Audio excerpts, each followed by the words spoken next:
Arriba los pobres del mundo, de pie los esclavos sin pan, y gritemos todos unidos, ¡viva la Internacional!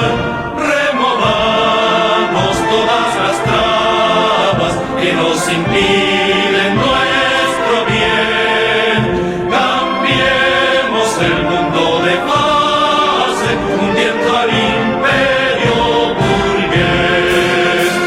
Agrupémonos todos en la lucha final y se alcen los pueblos por la Internacional. Agrupémonos todos en la lucha final y se alcen los pueblos con valor por la Internacional.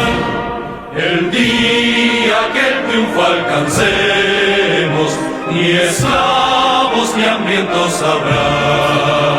La tierra será el paraíso de toda la humanidad.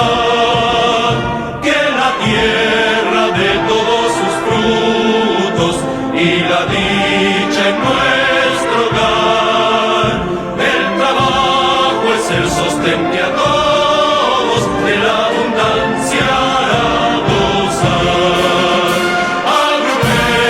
Agrupémonos todos en la lucha final y se